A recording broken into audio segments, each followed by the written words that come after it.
네, 안녕하세요. 이원재입니다. 4월 29일 월요일 이원재 끝내주는 경제 라이브 시작하겠습니다.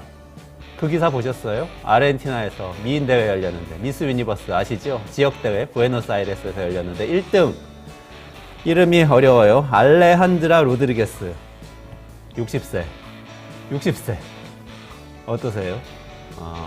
미스 유니버스 대회가요 원래 20대까지만 출전할 수 있게 돼 있었대요. 근데 작년부터 규정을 바꿔가지고 다 출전할 수 있게, 이게 18세 이상이면, 성인이면 다 출전할 수 있게 바꿨는데, 그래서 올해는 이 지역대회에서는 18세부터 74세까지 참석을 했다고 하고, 이 참여하신 분 중에서 60세에 이분이 우승을 차지하신 거죠. 그래서 여기 지역대회 우승이니까 나중에 전국대회도 나가고, 전세계 대회 있잖아요, 또. 전세계 미인대회, 아르헨티나 대표로 나갈 수도 있지 않을까, 이런 이 기사가 나오고 있습니다. 근데요, 이게 사실은 아르헨티나에서 이 로드리게스 이분만 그런 게 아니고 전 세계적으로 지금 미인 대회에 중장년하고 기혼자들이 많이 출전을 하고 있다고 그래요. 물론 미인 대회 자체 여러 가지 비판을 받죠. 성상품화한다는 비판도 있고 뭐 좋아하지 않는 분들도 많으신데, 그럼에도 불구하고 제가 말씀드리는 거는 고령 사회가 어떤 모습일지에 대해서 이 지금 로드리게스 사례와 기혼자와 이 중년 이상의 여성들이 미인 대회에서 자꾸 수상하는 게 굉장히 큰 상징적인 의미를 지닌 모습을 보여주고 있습니다. 왜 그런지 말씀을 드릴게요. 고령사회라는 게 어떻게 느껴지세요? 우리 다 초고령사회 온다는 거 알고 있잖아요, 이제. 출산율 낮고, 사람 오래 살고, 뭐 어떤 모습이겠어요? 힘없는 노인들이 밥 벌어 먹기 힘들어가지고 고생하면서 아픈데 돈도 없는데 막 세금 축내면서 살아가는 그런 사회일 것 같다는 게 사실 지금까지의 고정관념이에요. 근데 그렇지 않다는 걸 보여주는 상징인 거예요. 자, 지금 고령화는 빠르게 진행되고 있죠. 우리 노동시장부터 변화가 오고 있습니다. 올해 3월만 하더라도요, 3월달 고용독약을 보면요, 전년 같은 기간에 비해서 20대, 40대 합쳐가지고 취업자가 21만 명 줄었습니다. 근데 60대에서 23만 명 늘었습니다. 그러니까 예전 같으면은 20대, 40대에서 취업자가 줄면 전체 고용이 줄어야 됩니다. 근데 고용이 오히려 늘어났습니다. 60대가 끌고 가서 고용시장이 살아난 거예요. 그리고 이게 지금 인구하고 관련이 있잖아요. 60대 이상 인구가 늘어나니까 정치적인 영향력도 커지잖아요. 지난번 4월 10일 날 총선이 있었죠. 그때 그레이 선거라는 표현 들어보셨어요? 회색 선거라고 불렀어요. 머리가 희끗희끗하신 분들이 주도하는 선거라는 뜻입니다. 사상 최초로 60세 이상 유권자가 30대 이하 유권자보다, 그러니까 6070 세대가 2030 세대보다 유권자 수가 더 많았다. 그래서 그레이 선거라고 불렸습니다. 이렇게 고령자들이 많은 영향력을 끼치는 사회가 이미 되었는데, 그래 앞으로 더 그렇게 될 건데, 근데 그 풍경이 사실은 미인 대회처럼 바뀔 수 있다. 또 바뀌어야 한다. 이 말씀 드리려고 그러는 거예요. 60대가 일터에서 옛날처럼 사장님 노릇하면서 뒷짐지고 다른 사람들 일하는 거 감독하면서 간섭하면서 이런 역할을 하는 고령사회가 아니고, 현장에서 같이 땀 흘리면서 뛰어다니는 그런 이 고령사회가 될 수 있다고 저는 생각합니다. 되어야 하고요. 그리고 정치에서도 마찬가지인데, 무작정 고령자는 보수를 지지한다. 뭐 그래서 정해진 사람 계속 찍고, 정부 여당 찍고, 이런 고령 유권자들만 가득한 게 아니고요.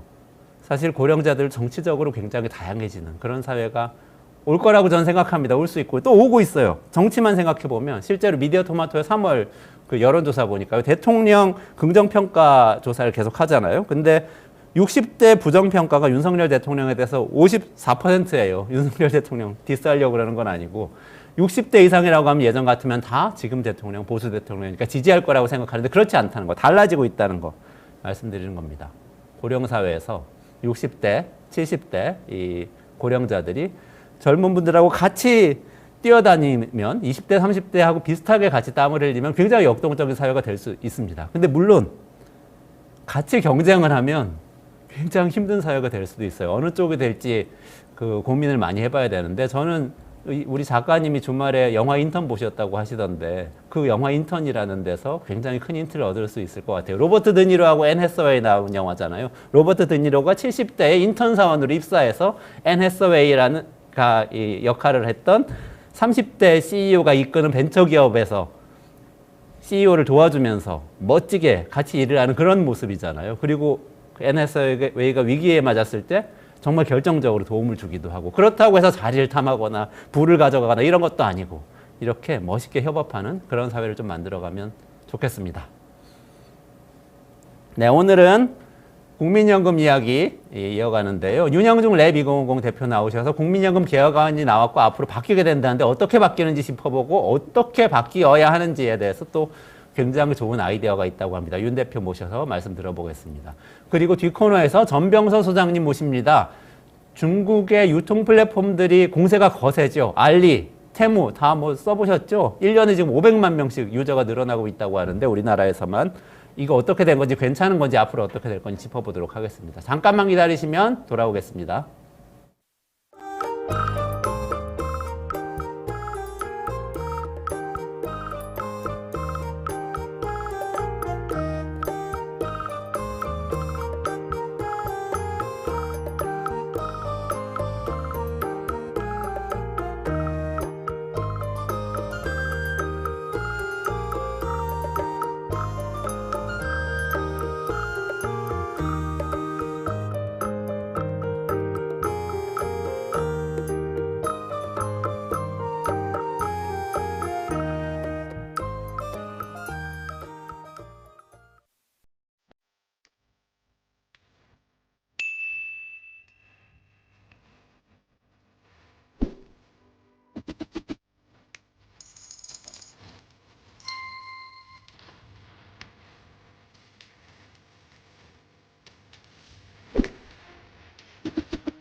네, 랩2050 윤형중 대표 모셔서요. 국민연금 이야기 정책 통해서 나눠보도록 하겠습니다. 윤 대표님 어서 오세요. 안녕하세요. 네. 네. 안녕하세요. 국민연금 개혁안이 지금 그 네. 공론화 이 아시죠? 과정을 통해서 나왔잖아요. 네. 그렇죠. 그 개혁안이 시민들이 이 네, 뭐 방향을 시민대표단. 정해주셨다고 네. 시민대표단이 네. 하는데 그 내용 간략하게 요약해 주시고 오늘은 그러면 어떻게 국민연금이 되는 어디로 가는 건지 좀 설명해 주시고 그다음에 남은 이야기를 21대 국회 지금 남은 기간이 얼마 되지 않았는데 이거 통과시켜서 뭔가 할 수 있는 건지 없는 건지 좀 짚어주시고 또 비장의 제안이 있으시다고 했는데 네. 그 제안도 좀 설명해 주시면 좋겠습니다. 네. 제안부터 좀 말씀드리려고 그랬는데 좀 그래요? 기금 소진 이후의 시나리오 이런 거 먼저 말씀. 아니요. 네. 제안부터 얘기. 네. 그러니까 일단 공론화위원회 시민대표단 결론을 살짝 정리를 해주시고 알겠습니다. 이제 그 네. 이후에 제안을 좀 말씀해 주시면 좋겠습니다. 네. 시민대표단 500인 정확하게는 이제 492인이죠. 492인이 한 달여간 이제 공론화 회의라는 절차를 거쳤습니다. 지난 방송에서도 간략하게 좀 소개를 드렸는데요. 방법은 굉장히 단순합니다. 시작할 때 설문조사, 여론조사를 하고요. 그리고 중간에 여론조사를 하고요. 마지막에 여론조사를 합니다. 그 사이에는 학습과 토론을 하게 되죠. 네, 학습할 때는 많은 또 전문가들이 오셔서 그 국민연금에 대한 또 다양한 연금 개혁에 대한 다양한 입장 가진 분들이 오셔서 네, 여러 가지 말씀을 또 강연도 해주시고 하시면서 학습을 하는 과정을 거쳤습니다. 그 결과가요. 일단 1차 조사 3월 22일부터 진행됐던 1차 조사에는 여기 이제 조금 설명을 드려야 할 게 국민연금 개혁안에는 의제 수기단이라는 50인으로 구성된 분들이 이 연금 개혁안 두 개를 추렸습니다. 두 개. 하나는 재정 안정론이고요. 하나는 소득 보장론입니다. 이 두 개를 추린 다음에 이 두 개에 대한 그 설문조사를 진행한 겁니다. 1차 조사에서는 재정 안정론, 지금 연금개혁의 핵심 이슈는 이게 지속 가능하지 않을 것 같다잖아요. 예, 그래서 1차 조사 결과에서는 재정 안정론의 찬성 비율이 더 높았습니다. 44.8%가 재정 안정론을 지지했고, 그리고 소득보장론은 지금의 그런 우리가 보험료를 더 내가지고 기금의 안정성을 추구하기보다는 워낙 노인 빈곤율도 심각하고 노후 보장에 국민연금이 미흡하니까 소득을 보장해주자라는 입장입니다. 소득보장론의 입장에 찬성하시는 분들은 36.9%, 그리고 잘 모르겠다, 양쪽도 지지하지 않는다라고 답변했던 분들이 18.3%입니다. 근데 한 달 지나고 나서 여러 학습과 토론을 거친 뒤에 어떻게 바뀌었냐면은 놀랍게도 가장 놀라운 결과는 잘 모르겠다라고 얘기한 18.3%가 1.3%, 잘 모르겠다라는 답변은 이제 거의 존재하지 않아요. 이제 1%로 줄었습니다. 거의 500명 중에서 이제 5명만 잘 모르겠다라고 답변한 셈인 거죠. 그리고 그 잘 모르겠다라고 답변한 그 이제 그분들이 대부분 옮겨갔는지는 알 수는 없지만 아무튼 그 정도 수치가 올라간 그 입장은 소득보장론입니다. 그러니까 지금 기금의 안정성을 추구하기 위해서 더 내자라는 얘기만 하는 게 아니라 더 내는 부분도 좀 중요하지만 더 받자라는 이제 방점을 찍고 있는 소득보장론이 처음에 36.9%에서 무려 56%까지 올라갔습니다. 그래서 지금 학계도 지금 마치 홍해바다처럼 이렇게 쫙 입장이 갈라져 있거든요. 근데 그 지금 소득보장론을 주장하시는 분들이 아 이번에 승리했다라고 이렇게 생각을 하고 계시고 재정안정론을 주장하시는 분들은 지금 여전히 싸우고 계십니다. 신문 칼럼이나 이런 걸 통해서 지난번 이제 연금개혁 그 공론화 회의의 여러 절차들이 좀 미흡했다. 다시 좀 재논의를 해야 된다라는 입장을 좀 내고 계십니다. 요약하자면 500명 정도 시민이 대표단이 논의를 했는데 논의를 하다 보니까 점점 소득 안정론자들이 늘어난 걸 보니까 원래 공론조사의 의미를 생각해 보면은 이게 사실 소득 안정론이 설득력이 더 있는 거다 이런 결론으로 나온 건데 그렇습니다. 거기에 대해서 어떤 전문가들은 아 이게 재정 안정론에 대해서 뭔가 소득 보장론에 비해 설명이 미흡해서 이렇게 된 거지 뭐 실제 소득 보장론이 더 합리적인 건 아니다 이렇게 지금 네, 그렇게 얘기를 비판도 하고 하시고 있습니다. 지금 이런 예. 상황이라는 거죠. 좋습니다. 여기까지 요약을 하고요. 이게 지금 어쨌든 더 내고 더 받는 쪽으로 정리가 되면 네. 그게 이제 보험료율은 13%까지 올리는 거잖아요. 네. 소득 대체율 50%까지 올리고 맞습니다. 이렇게 정리가 되면 이게 그 다음 절차가 입법인가요? 그러면 어떻게 해야 되나요? 지금 이제 결국 뭐 가장 중요한 국가의 제도는 당연히 법률로서 정해져야 되는 것이잖아요. 그래서 물론 그 제도를 운영하는 주체가 정부기 때문에 아무리 국회가 이 권한을 갖고 있다고 하더라도 정부를 무시하고 정할 수는 없습니다. 그래서 대부분 이런 아주 중차대한 그 안의 경우에는 역사적으로도 정부가 그 정부 내에서 수기된 되게 중요한 안들을 냈었고요. 그 수기된 안들을 이제 국회 특위가 구성돼서 그 수기된 안에 그 세부적인 조정과 이런 것들을 담당하면서 개혁을 한 그런 사례가 있습니다. 우리 국민연금의 경우에도 한국의 국민연금의 개혁 사례는 사실 유일무이한 사례가 하나가 2007년도 사례가 있거든요. 그래서 2007년도에도 마찬가지로 비슷한 방식으로 진행이 됐었습니다. 아 그렇군요. 지금 근데 사실은 논의도 해야겠지만 입법을 해야 네. 딱 결정이 되고 실행이 될 텐데 21대 국회는 얼마 남지 않았고 22대 국회는 다 가고 있는데 보통은 보면은 국회가 열리고 나면 한참 지나야지 또 본격적으로 네.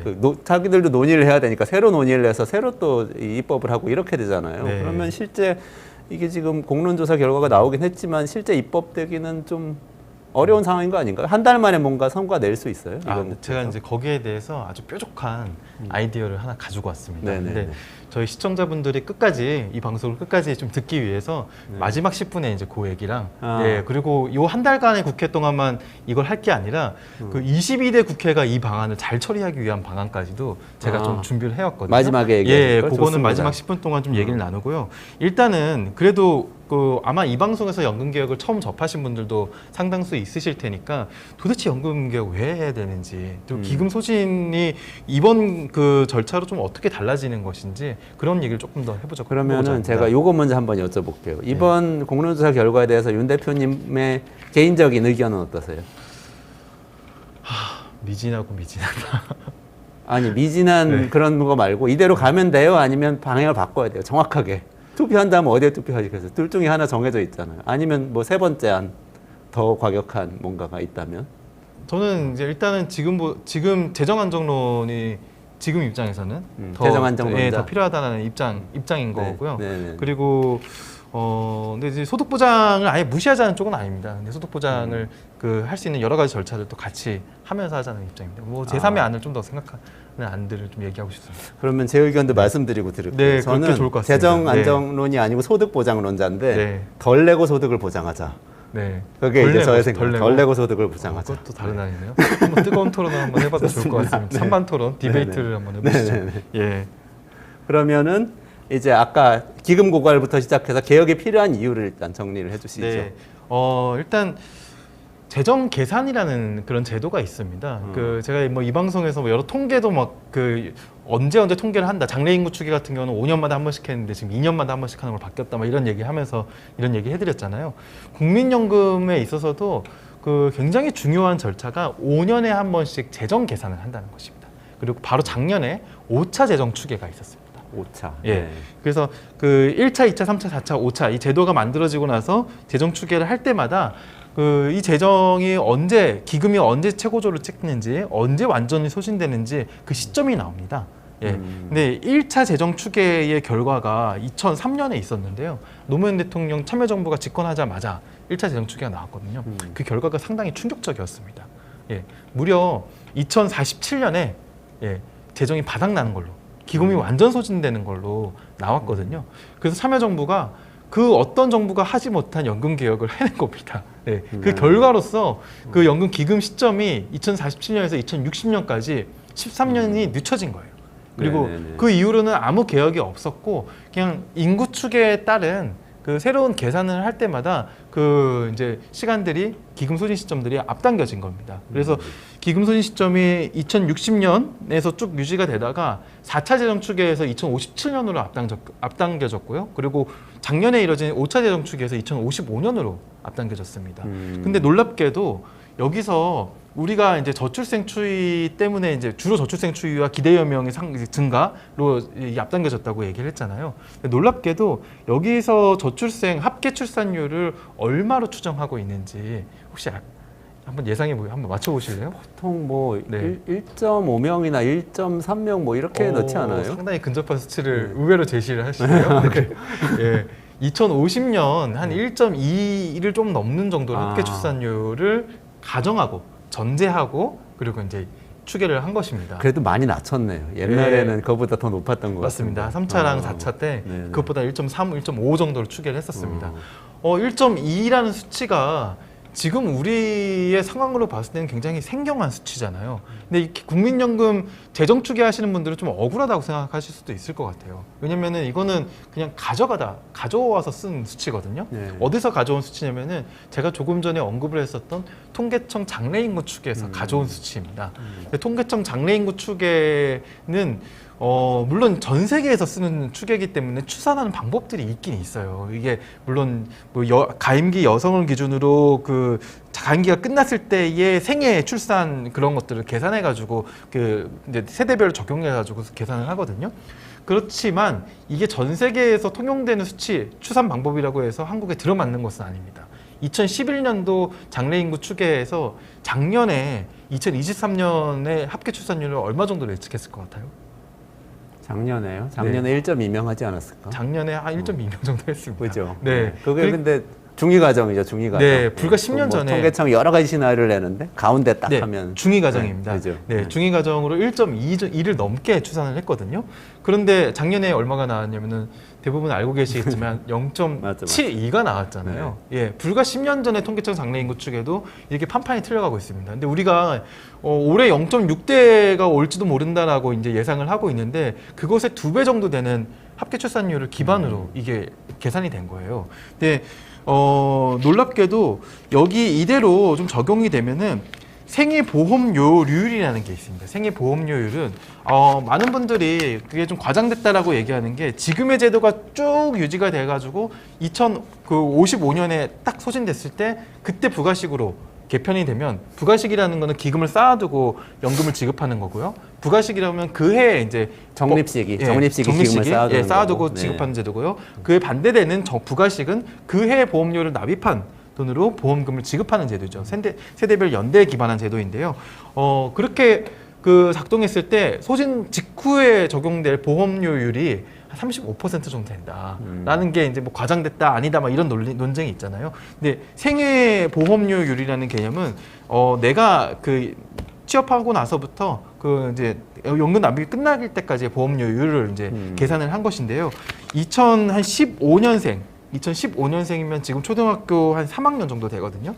3학년 기준으로 현행 제도가 유지 시에 생애 보험료율이 그분들은 이제 55년 불과 40세에 바뀌기 때문에 그때 높은 보험료를 적용받잖아요. 생애 보험료율이 한 20.2%가 됩니다. 근데 놀랍게도 이란 지금 이제 소득 보장론으로 이제 개편될 경우에는 이분들의 지금 초등학교 3학년 그 2015년생들의 생애보험료율이 22.2%, 그리고 이안이 적용될 경우에는 18.8%가 적용이 됩니다. 그러니까 우리가 내는 월급의 급여에 한 20% 정도는 여전히 내야 된다는 것이고요. 왜 이런 식의 지금과는 큰 차이가 나느냐를 한마디로 얘기한다면은 기대 수익비라는 게 있습니다. 기대 수익비라는 것은 보험금을 우리가 보험료를 낸 것과 맞는 보험금의 차이를 얘기하는 것이거든요. 이게 한국의 경우에는 보험금 기대 수익비가 한 2.2 정도가 됩니다. 2.2. 그러니까 우리가 낸 돈의 한 2.2배 정도를 받는다는 겁니다. 이게 그 어떤 분들은 당연히 금리를 적용받아가지고 저축한 것보다 많은 돈 받는 건 당연한 거 아니냐라고 말씀하시거든요. 근데 그것까지 다 반영한 거예요. 그러니까 그 금리가 한 4.5 정도로 예정을 했을 때 현재제도 유지가 된다면 네. 근데 물론 이제 국민연금이 여태까지 그 기금 수익률이 그것보다 좋습니다. 그렇지만 한 4.5 정도가 반영됐을 때 2.2 정도가 된다는 겁니다. 이게 OECD 여러 나라 기준에서도 기대 수익비가 2.2 정도 되는 나라는 거의 없습니다. 그게 지금 현재 제도가 쭉 몇십 년 유지됐을 때 그렇다는 건가요? 아니면 과거에부터 지급 받아온 분들이 그만큼 가져갔다는 건가요? 지금 과거부터 지금까지 유지된 제도는 지금 우리는 9% 내고 있잖아요. 네네. 2015년생들은 2055년에 끝나니까 네네. 그렇게 달라진 보험료. 그러니까 수익비 2.2는 그건 우리요. 지금. 현재부터 현재. 미래까지 아니면 과거부터 현재까지. 그러니까 지금 납입하는 사람이 받게 지금 납입하는 사람이 나중에 받을 거라고요? 2.2배? 예, 2055년 이전에 네네. 그 바뀌게 되는 보험료를 적용받지 않는 사람들이 낸 거보다 기대 수익비입니다. 네네네. 알겠습니다. 그러면 그래서 보험료 부담금이 굉장히 크다는 거는 알겠고, 네. 그럼 기금이 빨리 그건 기금 소진된 스케줄하고 영향이 있잖아요. 네네. 기금이 빨리 소진되면 부가식으로 바뀌면 많이 내게 되니까 많이 낸 것까지 반영하면 생애 보험료율이 결국엔 올라갈 것이다 이렇게 네. 얘기하는 것인데, 근데 기금이 많은 분들이 궁금해하는 거, 기금이 고갈되면 그러면 연금을 못 받아요? 그거는 기금이라는 게 어떤 의미가 있어요? 그 국민연금은 법적으로 국가가 법적인 정확한 문장은 제가 이제 정확하게 기억은 안 나지만 정부가 이제 보장하게끔 되어 있습니다. 그래서 고갈되면 보험금을 못 받는다라는 거는 좀 과장된 그런 이제 공포가 아닐까 싶고요. 당연히 그 납입한 사람들이 있는데 국가가 그거를 무시할 수는 없는 노릇이죠. 근데 어느 정도 수준으로 그 보장하느냐는 그 당시의 정치적인 결정에 따라서 정해질 수 있는 문제입니다. 그거를 그러니까 지금 스케줄대로 다 받으려면 보험료율이 나중에 많이 올라야만 한다. 그렇습니다. 거기 받을 돈에 맞춰서 이렇게 보험료를 측정하면 맞습니다. 이제 2015년도 굉장히 많이 내게 된다. 2015년생도 많이 내게 된다. 이런 말씀이시죠. 근데 그럼 이어지는 질문은 지금 예를 들면 기초연금 같은 경우에 노인 기초연금은 세금으로 드리는 거잖아요. 네, 그렇습니다. 네. 그럼 당연히 지금 내는 사람들이 그냥 지금 내는 사람이 있고 받는 분들이 있고 받고 있는 거죠. 그러면 그렇게 바뀌는 거네요, 나중에는. 그러니까 지금 국민연금을 공적연금화 하자라고 주장하는 게 공적연금이라는 표현 자체가 지금보다 그러니까 원래 당연히 공적연금이어야 하는 것인데요. 공공적인 성격을 띠는 연금이라는 측면에서. 근데 그렇게 이제 더 강조해서 말씀을 하시는 분들은 지금 소득보장론 쪽에 계신 분들이시거든요. 근데 당연한 얘기를 왜 하냐면은 국민연금에 지금보다 재정이 들어와야 된다는 입장을 얘기하는 것입니다. 근데 한국에는 국민연금도 중요한 이제 공적연금이지만 기초연금이라는 이미 100% 재정으로 운영되는 제도가 있거든요.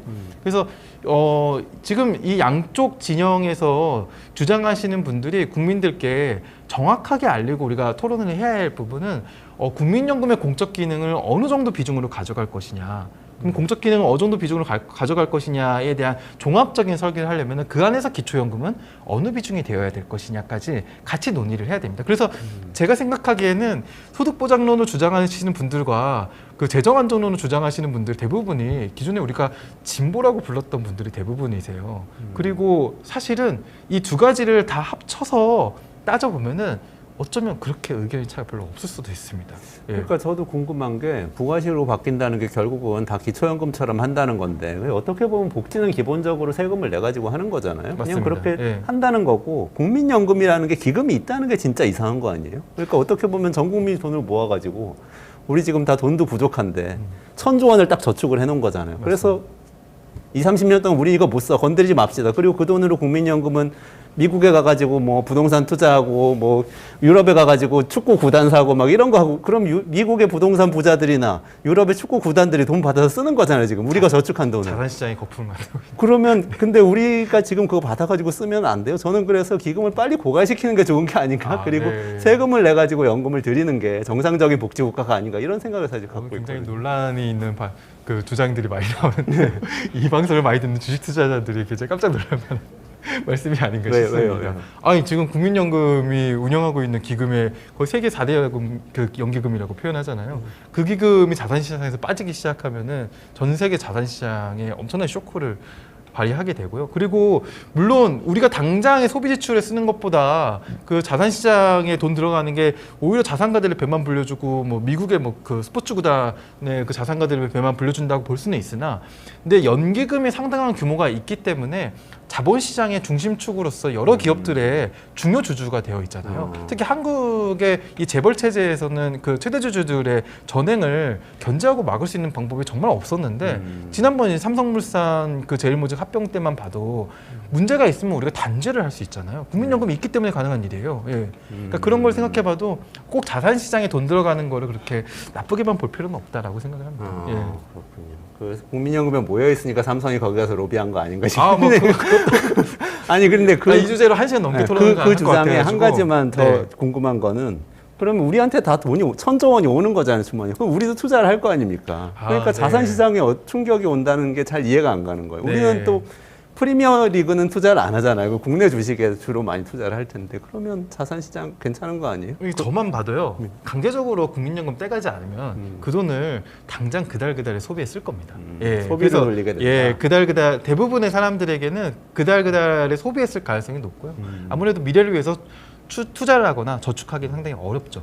예. 아주 재미있는데 네. 진도 나가려니까 준비한 안이 있는데 그러시죠. 아쉽습니다. 네. 그러면 국회 지금 남은 국회에서 해야 될 과제에 대해서 조금 네. 마지막으로 정리를 좀 해주시고 해야 될 것 저는 같은데. 22대 국회도 그 좀 생각해야 된다고 생각하는데요. 왜냐면은 2007년도 연금 개혁이 가능했었던 몇 가지 결정적 계기가 있어요. 근데 그 중에 아주 중요한 계기 중에 하나는 지금 뭐 평론가라고 표현했나요? 작가로 표현할 수 있는 유시민 씨. 그분이 보건복지부 장관이 된 거예요. 예. 그때 40대였습니다. 네네. 예. 한 2007년인가 6년에 장관이 되었고요. 2007년도의 연금 개혁을 어떻게 보면은 대통령이 신임하는 사업상의 정권이 부여된 장관이 맡고 있었기 때문에 그게 가능했습니다. 실세 장관이었죠. 네, 그때. 실세 장관이 있었기 때문에 가능했습니다. 지금도 아무리 그 거대 야당이 존재하고 있는 상황이지만 정부가 그 정부안을 제대로 내기 위해서는 그 대통령이 가장 신임하는 정책적으로나 정무적으로나 가장 신임하는 사람. 근데 정무적으로 신임하는데 정책적인 이해도가 없는 사람이면 안 되겠죠. 그래서 가장 신임하는 사람을 보건복지부 장관으로 앉히고 그리고 국회에서의 연금개혁 특위도 예전보다는 훨씬 중량감 있는 분으로 연금개혁 특위위원장이 돼서 그래서 이 특위위원장과 보건복지부 장관이 굉장히 중심축으로서 연금개혁을 만들어 나갈 필요가 있다고 보거든요. 그래서 저는 21대 국회는 지금 한 달밖에 남지 않았습니다. 한 달밖에 남지 않은 상황에서는 서로 공감할 수 있는 부분만 하자 이겁니다. 공감할 수 있는 부분. 여기서 지금 소득안정론과 재정안정론과 소득보장론 진도 못 나가요. 지금 많은 분들이 지금 한 달 내로 나가야 된다고 얘기하고 있는데 계속 싸울 거니까. 네, 못 나갑니다. 그래서 이 불가능한 것 가지고 한 달 동안 옥신각신하면 시간 보내지 말고요. 또 중요한 것은 제가 국회 절차나 이런 거에서 잘하는데 6, 7, 8월은 국회의원들이 노는 시기입니다. 사실은 노는 시기라고 표현하면 좀 그런데 상당히 여유를 가지고 또 지역구 관리도 하고 막 이렇게 해서 보내는 시간들이거든요. 놀러도 많이 가요. 네. 해외 출장 간다고 그러면서. 근데 22대 국회 특히 초선 의원들이 많기 때문에 많이 이제 국회를 배우는 시간으로 생각하거든요. 제대로 배울 수 있는 방법을 제가 제공해 드리겠습니다. 네네네. 네. 추경 편성을 위해서 예, 국회 임시회 6, 7, 8월 다 가동하고요. 예, 그리고 6, 7, 8월에 국회 연금개혁 특위 구성해가지고 예, 그 추경과 연금개혁 특위를 같이 굴리면 됩니다. 특히 제가 얘기하는 21대 국회에서 꼭 통과시켰으면 하는 안들에 추경안도 들어가 있거든요. 그래서 이제 그 안들 21대 국회 한 달 안에 타결할 수 있는 4가지 방안, 네 가지 방안만 아주 간략하게 말씀드리도록 하겠습니다. 일단 첫 번째, 보험료율을 우리 1%포인트만 늘립시다. 더 내자. 네. 네. 1%포인트는 지금 뭐 재정 안정론은 뭐 그 2%, 3% 올리자는 거고 소득 보장은 4% 올리자는 거잖아요. 네. 1%포인트 올리는 거는 어느 정도 우리가 합의할 수 있습니다. 직장인은 0.5% 근로자는 0.5%, 사업주가 0.5%포인트 내는 건데요. 월급 300만 원 기준으로 보면은 15,000원 올라가는 겁니다. 네. 네. 미래 세대를 위해서. 예, 이 정도, 그럼 미래 세대 아닙니다. 왜냐하면 기대 수익비가 2.2배라 그랬잖아요. 네. 내가 더 받는 거예요, 사실은요. 아, 예. 그러네. 내가 더 받는 더 것이기 내면 때문에 크게 여기에 대해서 그렇게 미래 세대를 위한다고 생각할 필요 없습니다. 그러니까 내가 더 나를 위해서라도 1%포인트 올릴 수 있습니다. 두 번째, 보험료 납입 연령을 현 60세에서 64세까지 올립시다. 아, 그러면 더 늦게까지 내자. 예. 요것도 내가 왜 미래 세대를 위해서 더 내야 되냐? 나 이제 내년부터 졸업인데 특히 64년생 억울하실 수 있겠죠. 그리고 60세 지나서 또 돈 없는 분들도 많잖아요. 그분들은 어차피 안 냅니다. 이거 국민연금은 그 자신이 그 급여 생활자에는 소득이 있어야지 소득이 있어야지 보험료를 내게 됩니다. 물론 뭐 임의 가입이나 뭐 이런 건 가능하겠지만 대부분의 사람들은 소득이 있는 사람들이 냅니다. 예, 그렇기 때문에 소득이 있는 사람, 고소득자든 뭐 저소득자든 이걸 내는 돈이 사실 아깝지 않아요. 이것도 가입 그 시기가 늘어나면 늘어날수록 내가 받는 돈이 더 늘어나는 거거든요. 1년에 1%씩 소득 대체로 오르는 거 네, 아니에요? 맞습니다. 네, 그렇기 때문에 이거 4년 늘어난다고 해서 손해보는 거 전혀 없습니다. 그래서 1%포인트 올리는 거, 4년 늘리는 거 전혀 뭐 지금 당장 내년 졸업하는 사람 64년생 입장에서도 불리한 제도 아닙니다. 그리고 세 번째, 이거 세 번째, 네 번째는 그동안 거의 모든 전문가와 정치적 주체들이 다 합의하는 것만 얘기했습니다. 세 번째는 크레딧 제도라고 있어요. 이게 출산 크레딧 제도, 군복무 크레딧 제도, 실업 크레딧 제도, 물론 기존에도 있었는데 그것의 범위를 좀 확대하자는 게 대부분 다 공감대가 있는 부분이거든요. 이 크레딧 제도는 그분들에게 보험 그 못 낸 기간을 좀 산정해서 뭐 1년이든 6개월이든 그 납입 기간으로 해주자는 것입니다. 이 크레딧 제도를 확대하는 것. 예, 요건 이제 세 번째로 제가 지금부터 둘째, 셋째 출산하면은 뭐 몇 달씩 네, 하고 있습니다. 가입 기간 늘려주고 네, 하고 있죠. 그걸 좀 더 확대하자는 게 지금 대부분 여야가 다 공통적으로 주장하는 아닙니다. 그거라도 끝장을 보자. 네. 목표에서. 그리고 네 번째, 퇴직연금 제도 개선입니다. 요거는 이미 발의된 법안들이 엄청나게 많이 있어요. 그리고 그 공감대도 상당히 있습니다. 공감대는 어느 쪽에 있냐면은 지금 퇴직연금이 실질적으로 연금으로서 작동을 못 하고 있거든요. 중도에 인출하시는 분들도 많고, 그리고 이제 그 특히 30인 미만 그 사업장의 경우에는 가입자가 굉장히 저조한 수준이고, 그리고 이제 이 기금 운영의 경우에도 수익률이 굉장히 낮거든요. 그래서 국민연금 기금이 이거를 운영하게 한다든지 기금상의 운영상의 여러 가지 그 제도를 개선하자라는 법안들도 이미 많이 발의되어 있기 때문에 이미 발의된 법안 합쳐가지고 처리하면 됩니다. 이 네 가지 정도는 충분히 합의할 수 있는 아니고요. 요걸 하기 위해서 1%포인트 뭐 늘리는 것이라든지 크레딧 제도를 한다든지 다 이게 어느 정도는 추경에 들어가야 되는 제도입니다. 왜냐하면 1%포인트 늘리려면은 정부가 납입하는 부분이 있어요. 두루누리 지원 사업이라고 저소득자들한테는 정부가 지원을 해주거든요. 그래서 정부가 지원해주는 이 금액도 늘려야 되고요. 크레딧 제도는 당연히 정부 예산으로 해야 됩니다. 당장 하반기부터 요 네 가지 반영해서 시행하려면은 그 정부가 추경을 당연히 해야 됩니다. 지금 추경 하느니 안 하느니 가지고 그 정부와 야당 사이에 상당히 신경전을 벌이고 있잖아요. 요거를 위해서도 추경은 해야 되고요. 6, 7, 8월에 추경과 연금개혁 특위를 위한 그 제도를 마련하자. 그래서 연금개혁 특위위원장을 저는 국회의장 선출보다 더 중요하다고 생각하거든요. 예, 그래서 정치적인 상징성과 중량감 있는 인사, 또 정책에 대한 이해가 있는 인사가 연금개혁 특위위원장 맡았으면 좋겠고요. 누가 하면 좋겠어요? 추미애 의원이 하면 추미애 괜찮지 의원이요? 않을까. 물론 예전에 국회의장 하실 거 아닌가? 네, 연금 의장보다 더 빛나는 자리가 있다. 예, 물론 그 자리가 독이 든 성배일지 모르나 그 한번 제안 드리고 싶고. 저 아이디어 생각났어요. 이재명 대표가 맡으시면 어때요? 이재명 의원이 기본소득도 주장하시고 또 여러 가지 지금 민생지원금도 주장하시고 여러 가지 소득 지원에 대해서 관심이 많으시니까 연금개혁 같이 하면 좋을 것 같아요. 어때요? 그것도 괜찮은 아이라고 생각합니다. 복지부 장관으로는 같이 밀어보죠. 안상훈 당선자를 제가 추천드립니다. 실세라서. 네. 확실히 대통령이 믿고 맡길 수 있는 사람. 네. 그 사람이 연금개혁의 협상에 정부 측 담당자가 되어야 됩니다. 정권 위임받을 수 있는 사람. 네. 좋습니다. 아까 뭐 말씀하시려고 하는데 제가 막지 않았어요. 오늘 충분히 말씀드렸습니다. 네, 좋습니다. 오늘 국민연금 개혁안에 대해서 윤영중 랩2050 대표하고 말씀 나눴는데요. 네, 연금개혁특위 국회에서 위원장을 잘 선출하는 게 굉장히 중요하고, 그리고 네 가지 제안 말씀드렸는데 할 수 있는 일 이번 국회에서 딱 마무리하고 이 근본적인 소득보장론이든 재정안정론이든 그 근본적인 개혁안은 다음 국회로 미루고 이렇게 두 단계로 한 가지만 더 처리하자. 말씀드릴게요. 네. 그 아까 소득 안정 그 재정 안정론과 소득 보장론 요기에 대한 논의 질질 끄면 안 됩니다. 네. 그래요? 이번 국회에 한 달 동안 할 수 있는 일 한 다음에 차기 연금 개혁 특위에서 1년 시한으로 확정해야 됩니다. 1년 시한으로. 네. 그리고 앞으로는 재정 계산이 나온 즉시 1년 뒤마다 그 재정 개혁에 반영된 연금 개혁안을 늘 확정하는 것을 법으로 못 박았으면 좋겠습니다. 알겠습니다. 네, 윤영중 랩 2050 대표하고 국민연금 개혁안 다뤄봤습니다. 네, 윤 대표님 고맙습니다. 네, 감사합니다.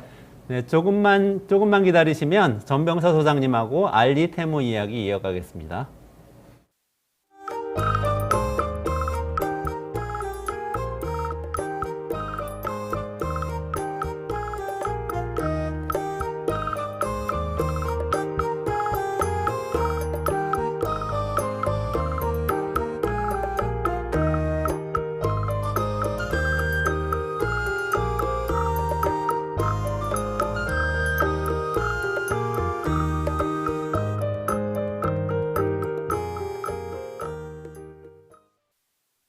매일 10시 1시간만 투자하면 내 계좌도 10배거. 개장하자마자 급등? 따라잡아도 되나? 1분 대기조 점상이 답변해줍니다. 바쁜데 특징 중? 언제 공부해?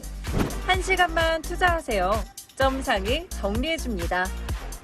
단기로 치고 빠질 종목 없나? 매일 오전 10시 점상이 골라줍니다. 매일 오전 10시엔 점상을 잡아라.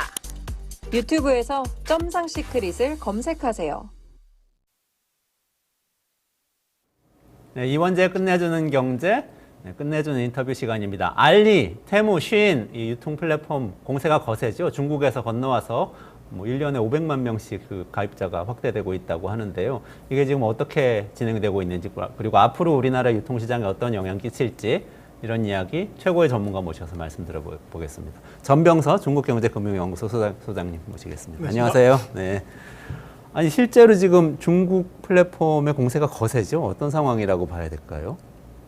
그래서 뭐 정도의 차를 생각할 수 있는데 그 플랫폼은 뭐 가입자 수가 결정을 짓죠. 그래서 우리나라 최대 뭐 이제 온라인 쇼핑몰이 쿠팡이 한 3천만 조금 넘는데요. 최근 2년 사이에 그 TCR 뭐 이 세 개 회사들의 가입자 수, 사용자 수가 한 1,700만 정도 됩니다. 테시알이 테무시인 알리, 이거 알리익스프레스입니다. 소장님께서 만드신 용어이신가요? 아니 뭐 테슬라랑 비슷하게 들리기도 하고 그러네요. 그래서 뭐 그렇게 되면 2년 만에 거의 쿠팡의 한 58% 정도? 네. 그 정도 이제 가입자를 받았다는 거죠. 그러면 뭐 정말로 항공모함이 고속도로 속도로 가는 이제 그런 느낌으로 좀 볼 수가 있을 것 같아요. 그렇군요. 근데 이렇게 빨리 늘어나는 데는 요즘은 보면은 그 뭔가 가격이 너무 싸다 들어가 봤더니 그래서 사용하시는 분들이 많은 것 같기도 해요. 그래서 가성비 넘어서 이거 가성비다 뭐 그런 표현도 온라인에서는 하시고 그러던데 그게 맞습니까? 그것도 뭐 그거지만 결국은 뭐 이제 비즈니스든 뭐든 이 트렌드를 잘 읽는 게 중요한 것 같고 그다음에 또 하나는 이제 타이밍을 정확히 맞추는 게 중요하죠. 그래서 이번에 TCR 같은 경우는 그 TNT 그 트렌드 앤 타임을 기가 막히게 맞춘 것 같아요. 그래서 코로나 3년 지나고 나서 뭐 전 세계가 다가 경기 뭐 빈익빈 부익부지만 이제 그 저소득층은 뭐 정말 죽을 지경인 상황이 벌어졌기 때문에 이 가성비 제품이 아니라 갓성비 제품에 대한 수요는 전 세계적으로 다 커졌던 것 같아요. 근데 그것을 공급할 수 있는 나라가 어디냐를 이제 놓고 보면 전 세계 그것도 뭐 이제 그 수십억 명의 이제 고객을 상대로 할 수 있는 것은 중국밖에 없죠. 그래서 중국이 그런 이제 세계적인 트렌드에 맞춰서 이게 자기네의 소위 말하는 저가 메이드 인 차이나 요거를 갖다 퍼붓는 타이밍을 절묘하게 이제 맞춘 것 같아요. 그래서 뭐 플랫폼이라는 게 다 그렇지만 1억 명 가입자를 받는 거 그거 쉽지 않잖아요. 우리나라 인구 2배인데. 네네. 그래서 지금 테무나 시인이나 뭐 보면은 불과 이제 2년 사이에 전 세계 가입자를 보면 한 1억 5천에서 2억 6천만 명까지를 받았어요. 그래서 굉장히 빠른 속도로 이제 간 건데 그것은 결국은 뭐 전략도 전략이지만 이 뭐 밀물이 들어왔을 때 그물 치면 고기 잡히듯이 그 코로나 이후에 어떻게 보면 바뀐 경제 상황 또 소비 패턴 여기에 절묘하게 이제 맞아떨어진 아주 이제 뭐 실력도 실력이지만 운이 너무 좋았다. 그렇게 볼 수 있을 것 같아요. 트렌드 타이밍 두 가지를 아주 잘 맞췄다. 예. 네, 그런 말씀이신데 그 항상 중국 그 기업들이 들어오면 이런 얘기를 많이 하는데 중국 정부의 영향은 뭔가 없었나요? 규제 이야기도 있었던 것 같고 해서요. 그래서 예전에 우리가 샤오미 때 많이 얘기했던 게 대륙의 실수. 그래서 이게 어쩌다 보니까 그랬다고 그러는데 이번에도 역시나 그 대륙의 실수가 있었던 것 같아요. 그래요. 네. 그래서 정부가 헛발질 2번 하는 바람에 세계적인 플랫폼이 탄생해버리는 그런 이제 희한한 일이 벌어졌는데 중국 정부가요. 그렇죠. 그래서 첫 번째는 이제 코로나를 뭐 3년 동안 사실은 실질적인 봉쇄를 한 탓에 이제 생긴 것은 이제 뭐 집 밖으로 못 나가고 아파트 단지 밖으로 못 나가고 자기 동네 밖을 못 나가게 되니까 필요한 생필품, 일상용품 전체를 공동 구매를 하게 된 거죠. 그러다 보니까 공동 구매도 이제 핸드폰으로 온라인으로 하게 되면서 이 공동 구매 플랫폼이 이 14억 인구가 쓰는 거니까 어마어마한 이제 빅데이터가 쌓인 게 하나 있고 두 번째는 이제 이번 그 뭐 우리로서는 특히 주목할 게 테무인데 이제 한국도 보면은 뭐 들어와서 딱 1년 만에 이제 가입자를 800~900만 원 확 받아버리는 그 비즈니스 모델인데요. 그 중국 정부가 이제 2021년 뭐 이제 시진핑 3기 정부를 준비하면서 공동부유라는 걸 내놨어요. 그래서 같이 잘 먹고 잘 살자. 근데 거기에 같이 잘 먹고 잘 사는데 아주 이제 독이 되는 새 놈이 있다. 그래서 이제 그 손을 봤는데 첫 번째가 부동산. 두 번째가 이제 독점으로 그 이득을 많이 챙겨가는 플랫폼 기업. 그 다음에 이제 부모들 등골 빼는 사교육 업체. 그 세 개 걸렸는데 그중 두 번째가 이제 문제가 된 거죠. 그래서 뭐 우리도 그렇습니다만 플랫폼 기업들은 뭐 그건 비즈니스 모델상 자연 독점이 될 수밖에 없는데 위너 텍스 올이죠. 그래서 그 알리바바하고 징동 그래서 두 놈을 합치면 시장 점유율이 한 70%가 넘게 되는데 1등, 2등 하는 놈을 반독점법으로 묶어버린 거죠.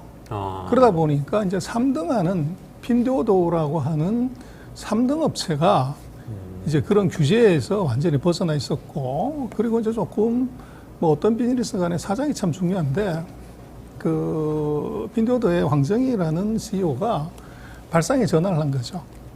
그래서 후발업체이기 때문에 대도시는 뭐 이 아리바바나 진동이 다 먹었으니까 먹을 게 없는데 소위 말하는 긴꼬레 법칙. 그래서 3선에서 5선 도시 중국말로는 하청 시장이라고 그러는데 이 시장을 이제 공략을 한 것이 아주 주요했습니다. 그래서 3선이나 5선 도시는 인구수는 많지만 구매력은 상대적으로 떨어지기 때문에 대기업들이 별로 관심 갖지 않는 시장인데 문제는 코로나 3년 동안 온라인으로 핸드폰으로 모든 것을 다 했기 때문에 1, 2선 도시하고 차이가 없었죠.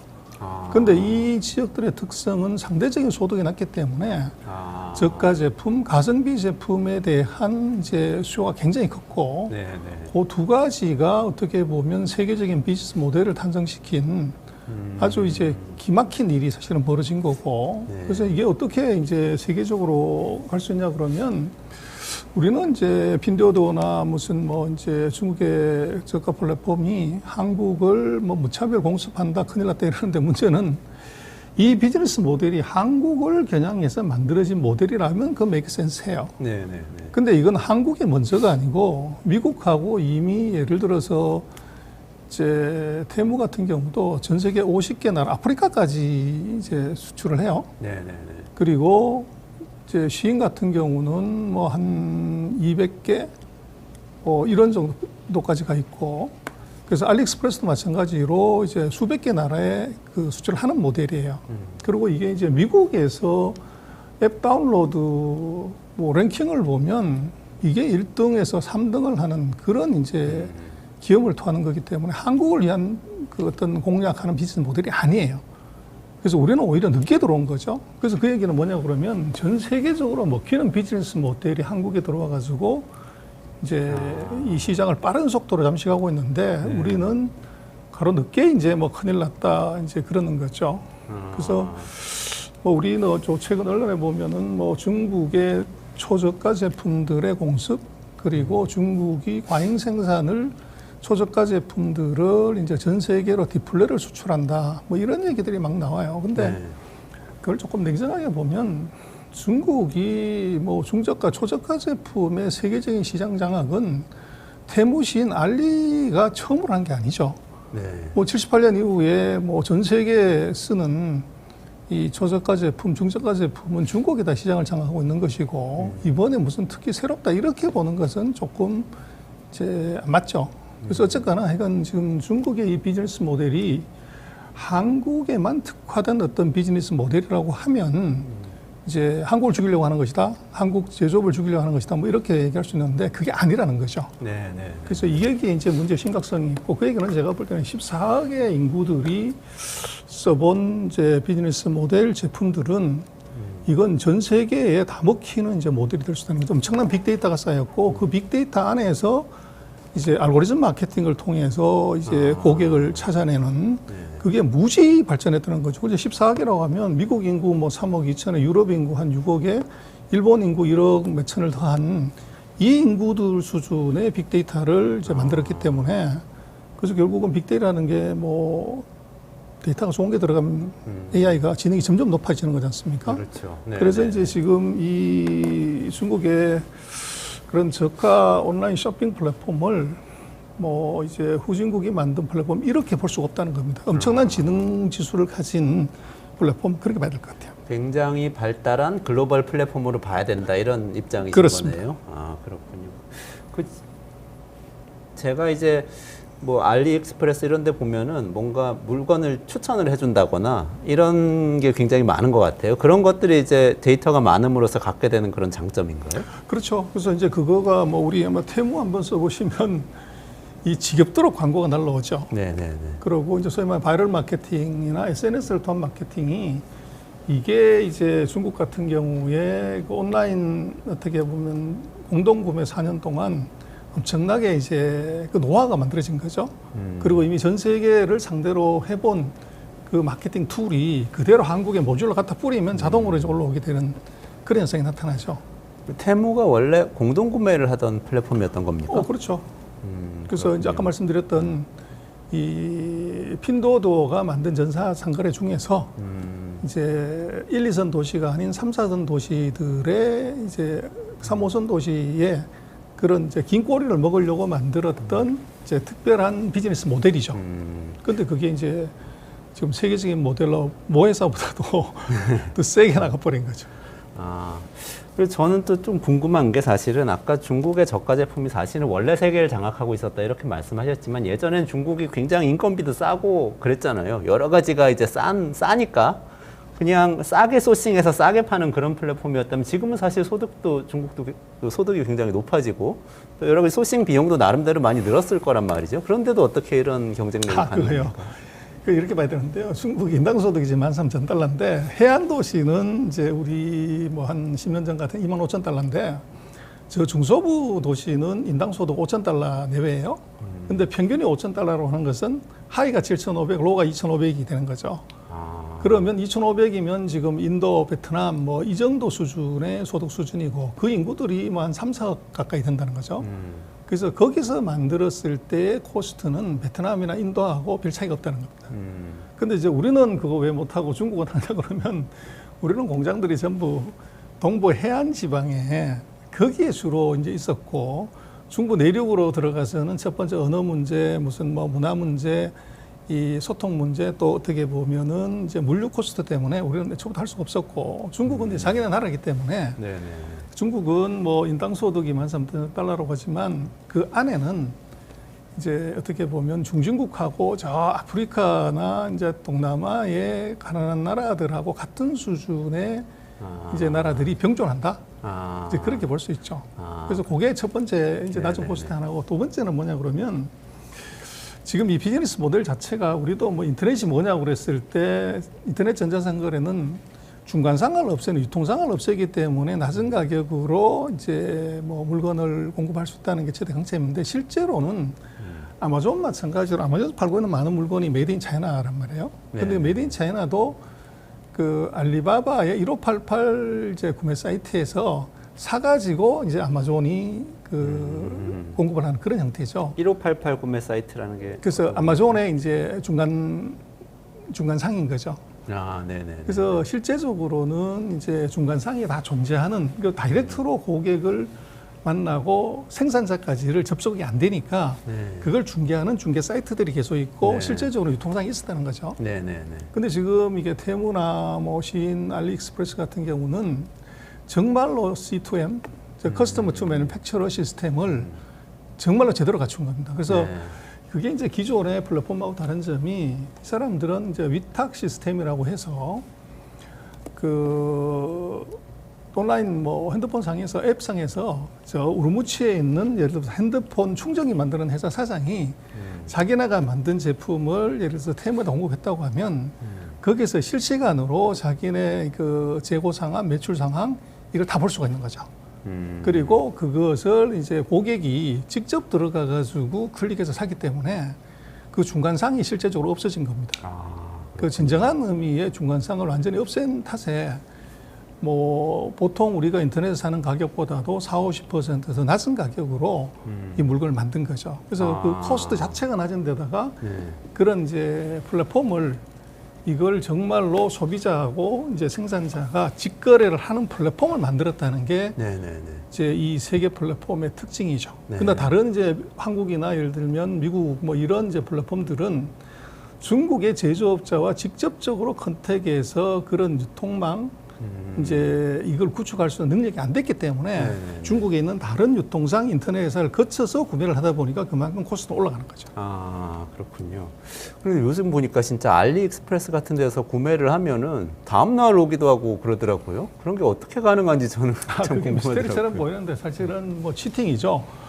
그게 이제 빅데이터의 힘인데 네. 그래서 한국에서 예를 들어서 1년 뭐 이렇게 오퍼레이션을 해보면 얘들은 이미 전 세계 50개, 100개 나라 해봤기 때문에 예를 들어서 4월 하순월이 됐을 때 예를 들어서 이제 핸드폰 충전기가 몇 개가 팔렸는지가 빅데이터가 뽑히는 거죠. 아. 그렇게 되면 4월 하순월이 되면은 예를 들어서 우리 평택 물류기지에다가 거기다가 핸드폰 충전기를 예를 들어 5,000개를 먼저 갖다 놓는 거죠. 아, 그렇군요. 그럼 과거의 빅데이터를 활용해 보면 대충 한 6,000개 정도가 팔렸다고 그러면 5,000개를 먼저 갖다 놓으면 거기서 당일 배송을 또는 하루 만에 배송을 할 수가 있는 거죠. 아. 그래서 결국은 빅데이터 힘입니다.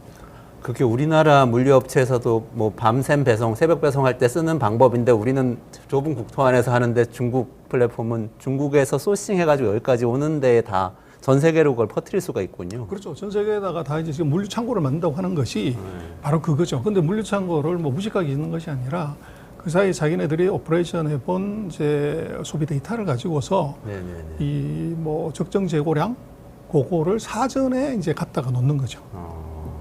이거 굉장히 좀 저는 두렵다는 생각도 좀 드는데요. 그 실제로 미국에서도 지금 태시알 이른바 태무신 알리가 지금 굉장히 우리나라처럼 인기인 건가요? 아까 글로벌 플레이어라고 말씀하셨어요. 테무 같은 경우가 네. 지금 1년 만에 가입자 6천만 명 받았습니다. 미국에서요? 그렇죠. 아, 순식간에 그렇게 받은 건데 그게 지금 뭐 폭발적으로 늘어나는데 문제는 이제 그걸 누가 쓰냐 하는 건데 뭐 예를 들어 300원짜리 뭐 눈썹 붙이는 거 뭐 5,000원짜리, 10,000원짜리, 50,000원짜리 이런 거지만 한국도 마찬가지인데 그런 그 플랫폼의 초기에 많은 유저들이 보면 그 MZ 세대들이 많고 이제 네. 여성들이 많다는 거죠. 아. 그래서 뭐 그 탈무드에 보면 그런 말 있지 않습니까? 아이와 여성을 공략하는 비즈니스는 절대 안 망한다. 아, 그런 비즈니스는 안 망한다. 그렇죠.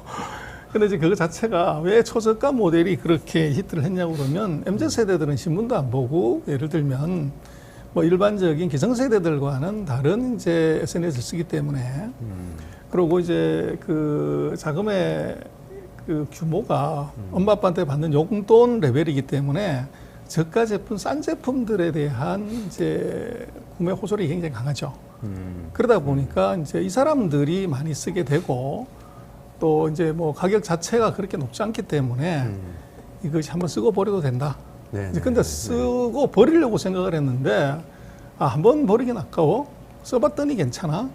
이러다 보니까 이제 재구매가 계속 이루어지는. 그래서 가성비 아까 지적하신 것처럼 가성비가 아니라 갓성비를 보여줬기 때문에 네, 계속적으로 구매하는 이제 이런 현상이 나타났고. 아, 그래서 뭐 세상에서 제일 무서운 게 뭐냐 그러면 익숙해지는 거라는 거지 않습니까? 네.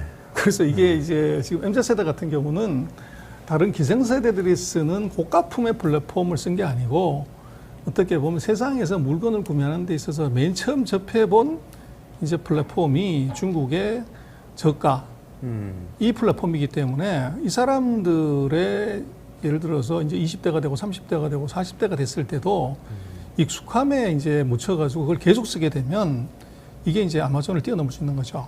그리고 그러네요. 이제 이런 플랫폼들이 지금은 저가 제품으로 바이럴 마케팅이 잘 먹히는 이런 이제 그 고객층을 공격을 하고 있지만 그 고객이 점점 늘어나고 플랫폼이 커지면 거기다가 이제 중고가품, 고가품도 같이 이제 갖다 놓는 거죠. 네, 네. 그렇게 하면서 이제 이게 늘어나게 되는 그런 현상이기 때문에 이게 정말로 그냥 뭐 싸구려 제품, 일회용 제품을 갖다 파는 싸구려 플랫폼인데 이렇게 보는 것은 제가 보기엔 잘못된 것 같아요. 그러네요. 아마존도 처음에 서점으로 시작했는데 책 사던 분들이 나중에 다른 물건까지 사시도록 만들어서 지금 최대의 유통 플랫폼이 됐는데 그렇죠. 지금 이 테무나 알리도 그렇게 될 수도 있다 뭐 이런 말씀이시네요. 근데 좀 궁금한 게 또 생겼습니다. 미국이 지금 틱톡에서 중국계 자본 나가라고 할 정도로 이 데이터나 플랫폼에 대해서 굉장히 좀 어떻게 보면 국가주의적인, 보호주의적인 그런 입장을 보이잖아요. 근데 테무나 이런 플랫폼에 대해서는 그렇지 않습니까? 근데 보면요, 돈에 내 욕심이 없어요. 그래서 이게 미국도 아니 정부가 틱톡 쓰지 말라고 하는데 거기에 몇억 명이 틱톡을 쓴단 말이에요. 그리고 상원하원도 이제 그거 통과시키는데 굉장히 쫄았던 것이 선거철이지 않습니까? 네네네. 이제 그 가입돼 있는 사람들이 아 내가 쓰고 싶은 거를 정치인들 당신이 뭔데 쓰지 말라고 하냐 이런 표 떨어지는 거죠. 그래서 이게 이제 굉장히 미묘한 문제인데 그래서 지금 이제 대표적으로 테무 같은 경우가 뭐 우리도 그렇습니다만은 이제 개인정보 유출 그리고 이것을 중국이 불법적으로 활용해서 이제 빅데이터를 만들어서 IP를 이제 만들어 쓰는 건데 그 중국의 이 플랫폼 기업이 얼마나 이제 영악하냐면 테무 같은 경우 CEO가 이 미국에서 공부를 했어요. 미국에서 MBA를 했고 구글에서 일을 한 적이 있고 그래서 미국의 상황을 아주 잘하는 거죠. 그래서 재미난 것은 테무는 헤드쿼터가 이게 본사가 중국에 있는 회사가 아니고 보스턴에 있는 미국 회사입니다. 아, 그래요? 그러니 이거 미국에 서버가 있기 때문에 중국으로 정보가 유출된다 이렇게 얘기할 수가 없는 문제가 있어요. 아, 그래서 먼저 이걸 사전에 짚어가지고서 이제 회사를 만들어 놓은 거죠. 네. 그러고 이제 최근에 보면은 테무도 빨리 상장을 하겠다. 네. 근데 제가 볼 때는 상장을 하려고 하는 이유가 트럼프 때문에 그렇습니다. 아, 그래요? 그래서 이번에 아까 틱톡도 얘기하셨지만 트럼프 같은 경우는 뭐 막갑하지 않습니까? 네. 이거 바로 행정명령 무리하게 써가지고 스톱 이러면 이제 골치 아픈 문제가 생기기 때문에 거기에 대한 어떻게 뭐 보험이랄까 이것이 상장을 시켜버리면 회사는 중국 회사지만 거기에 주주는 미국인이 되는 거죠. 네, 네. 그럼 상장 폐지가 되면 미국의 이제 투자가들이 손해를 보는 문제가 생기고 그렇죠. 네. 거기 생긴 돈 가지고 마케팅을 더 세게 해서 가입자를 더 많이 만들어 놓으면 그게 어떻게 보면 정치권에 대한 굉장히 강한 이제 뭐 반대 세력 또는 자기네들을 지지해 줄 수 있는 지지 세력이 되는 거죠. 네.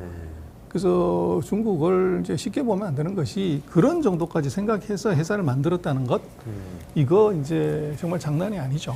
그러네요. 조금 위협적인 게 예전 같으면 중국은 세계 공장이라고 그래서 값싼 물건 공장에서 나오지만 파는 건 우리가 판다 그러면서 아마존이니 아니면 국내 같으면 뭐 쿠팡이든지 우리나라 플랫폼들이 갖다가 파는 역할을 하면서 영향력은 가지고 있었는데 플랫폼이 들어오면 영향력도 중국 기업들이 갖게 되는 이런 문제가 생기지 않습니까? 그래서 그게 어때요? 진짜 더 큰 문제죠. 네. 그래서 뭐 이게 값싼 물건의 범람이나 뭐 품질 문제나 위생 문제보다 더 심각한 것은 방금 지적하신 그게 제일 중요하고 그래서 이제 트럼프 대통령이 들어오는 게 굉장히 기대가 되는데요.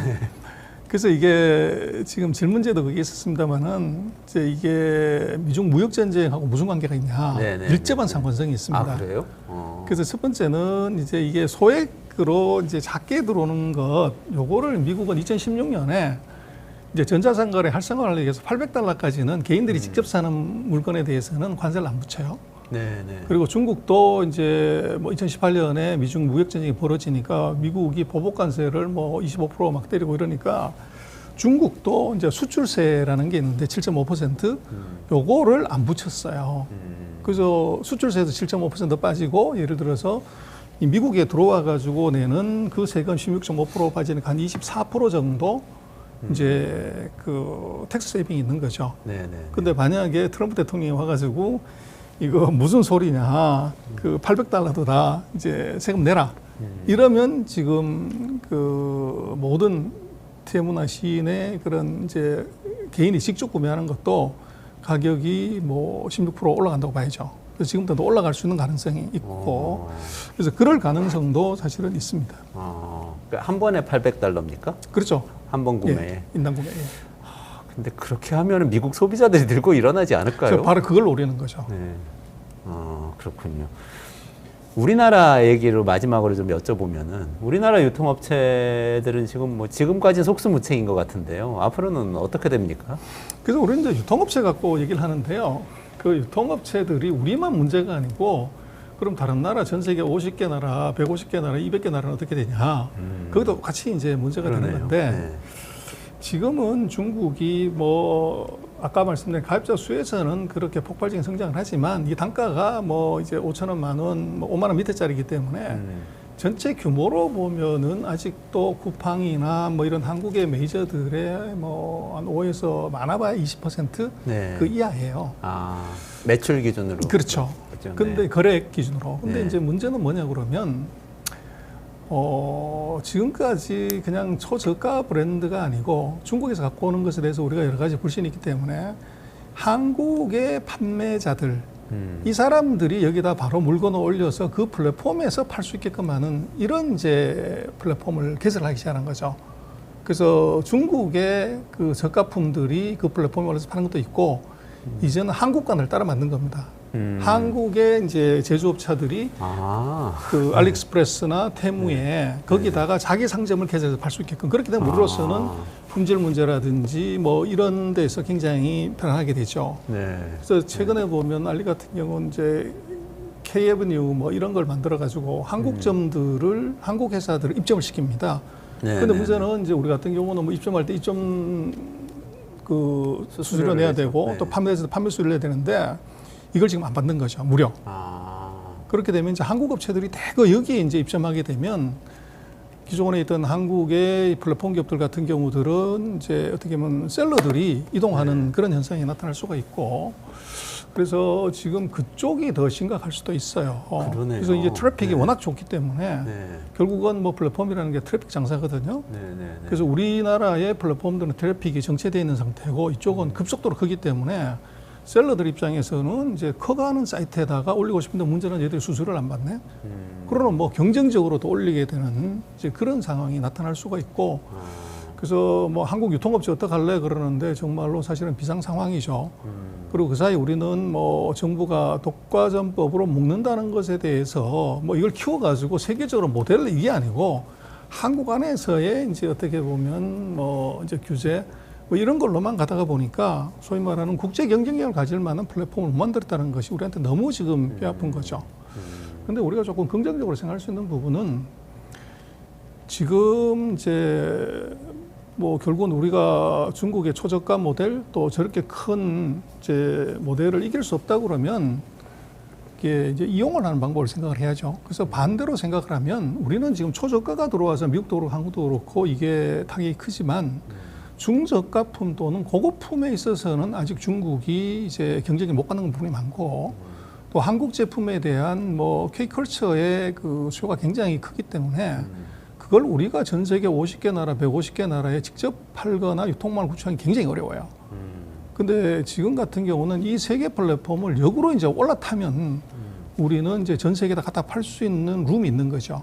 그리고 거꾸로 이제 우리가 중국에서 뭐 무역수지 적자가 났다, 중국에서 다 털고 나왔다고 그러는데 중국의 소비 시장은 방금 말씀드린 것처럼 좀 온라인으로 지금 형성이 되기 때문에 과거와 달리 우리로서는 뭐 베이징에 상하이에 점포를 200개를 냈다, 300개를 냈다, 뭐 8,000개를 냈다고 그러는데 그거 내면 다 망하는 거죠, 지금. 근데 지금 이 플랫폼을 역으로 타게 되면 중국 안으로 이제 우리가 들어갈 수가 있는 거죠. 그래서 그것은 이제 지금 중국인의 인당소득 그 13,000달러대에 있는 사람들이 절절히 원하는 품목, 그게 이제 들어가게 되면 우리가 어떻게 보면 이제 돈을 역으로 벌 수 있는 기회가 있어요. 그래서 그거를 지금 우리는 심각하게 사실은 고민을 해야 되는데 우리는 뭐 아마존에 입점하는 법, 아마존에서 마케팅하는 법 하는 거는 많지만 중국의 이제 플랫폼에 입점하고 거기서 중국인들을 이제 전문으로 하는 소금 마케팅 어떻게 할래? 이런 것들이 우리는 별로 연구도 안 했고 네. 이제 굉장히 취약하죠. 그래서 뭐 우리가 다 그렇지만 뭐 한국에서 경영학 마케팅은 전부 미국 경영학 미국 마케팅이지 중국 경영학 중국 마케팅은 아니에요. 근데 우리나라가 왜 중국 가서 자꾸 기업들이 문 닫고 나오냐 그러면 이 경영학 배운 경영자들의 지식이 미국 경영학인데 미국 경영학이 중국 사람, 중국 문화, 중국 기업 환경, 중국 산업 환경에 맞냐 이거죠. 그래서 거기서 이제 계속 터지는 거죠. 그러나 이제 지금 우리를 놓고 봐서는 거꾸로 이제 뭐 나쁜 일이 있으면 좋은 일도 있다고 그런 기회는 이제 리스크는 굉장히 커져 있지만 그 한편에 아직 묻혀 있는 기회가 굉장히 큰 게 있다 그렇게 보여집니다. 그렇군요.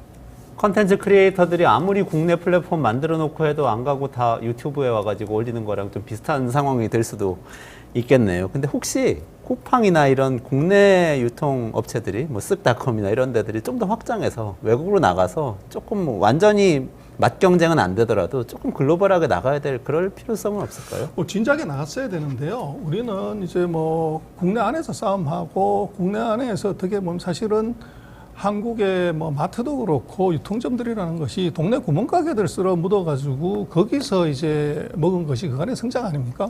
동네 뭐 슈퍼마켓 구멍가게 싹 다 죽었잖아. 그다 어디로 갔냐고 그러면 거대 이제 플랫폼 기업이나 유통업으로 들어갔고 그런 그 골목 대장에서 나서서 이제 예를 들면 리저널 대장, 글로벌 대장으로 난 기업은 단 하나도 없죠. 그게 이제 그렇게 생각을 하면 이제 너무 안주했다.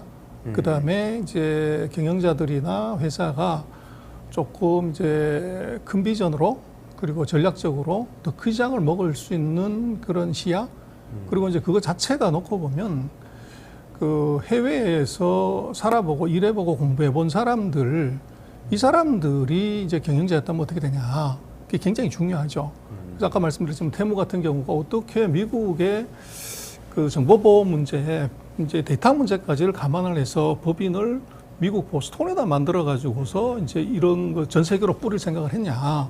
그래서 우리 같은 경우도 거꾸로 생각한다면 적어도 우리가 그 유통의 역사가 뭐 굉장히 긴데 그런 발상, 그런 이제 생각, 그럼 우리는 왜 못했냐로 생각을 해보면 우리나라 이제 유통기업들이 정말 뼈아픈 것이긴 하지만 뭐 생각을 해봐야 되고 또 뭐 항상 그렇습니다. 돈이라는 걸 보면 선진국이 후진국에 투자해서 돈 먹는 것이지 후진국이 선진국에 투자해서 길게 보면 돈 먹은 역사가 없어요. 그래서 말씀하신 것처럼 우리보다도 조금 더 아직 이런 이제 산업이나 유통이 발달하지 않은 지역에 우리가 어떻게 공격할 건지 그리고 거기에 이제 알리나 테무나 시인의 성공 사례를 우리가 잘 벤치마크를 하면 뭐 아직도 뭐 이게 뭐 세계적인 완전히 포화 상태가 아니고 진짜 얼리 스테이지이기 때문에 이제 룸이나 가능성이 굉장히 많은 것 같아요. 근데 그렇게 되려고 하면은 이제 리소스가 있어야 되고 그리고 이제 맨파워도 있어야 되고 이제 자금도 있어야 되는 거죠. 근데 그런 부분에서 그걸 모아가지고 작품을 만들 수 있는 것이 그게 경영자고 그게 리더죠. 그래서 우리로서는 뭐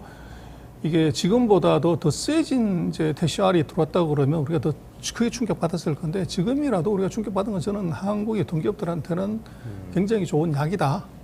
그리고 아직은 우리가 뭐 초저가 제품에서 시장을 내주고 있지 중저가나 고급 제품이 싸진 아니기 때문에 그걸 어떻게 디펜스하고 거꾸로 이것을 갖고서 치고서 나가는 전략 이제 뭐 그런 것은 아직은 충분히 기회가 있다고 봅니다.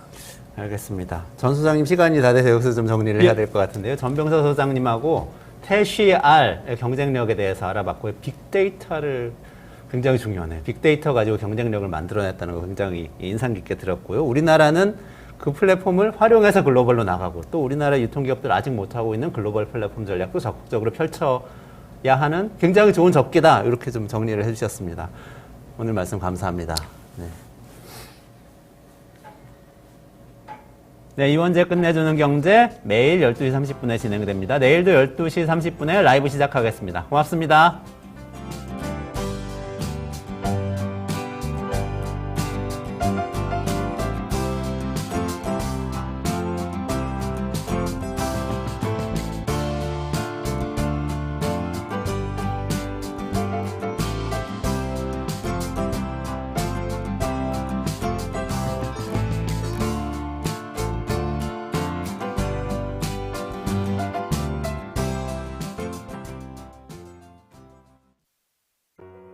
우리 아이 재단에서 뜻을 함께할 정기 후원자분들을 기다립니다. 우리 아이 재단은 한반도 어린이를 위한 재단입니다. 배고픈 어린이들에게 영양 가득한 국수를 보내고 영유아 자폐 조기검사 지원, 베이비박스의 이유식 정기 배달, 중증장애 및 취약 아동들을 지원하고 있습니다.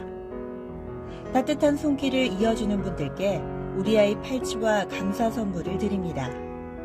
지속적인 지원을 통해 더 많은 어린이들에게 도움을 줄 수 있도록 정기 후원자가 되어주세요. 후원 문의 02-2128-3344, 2128-3344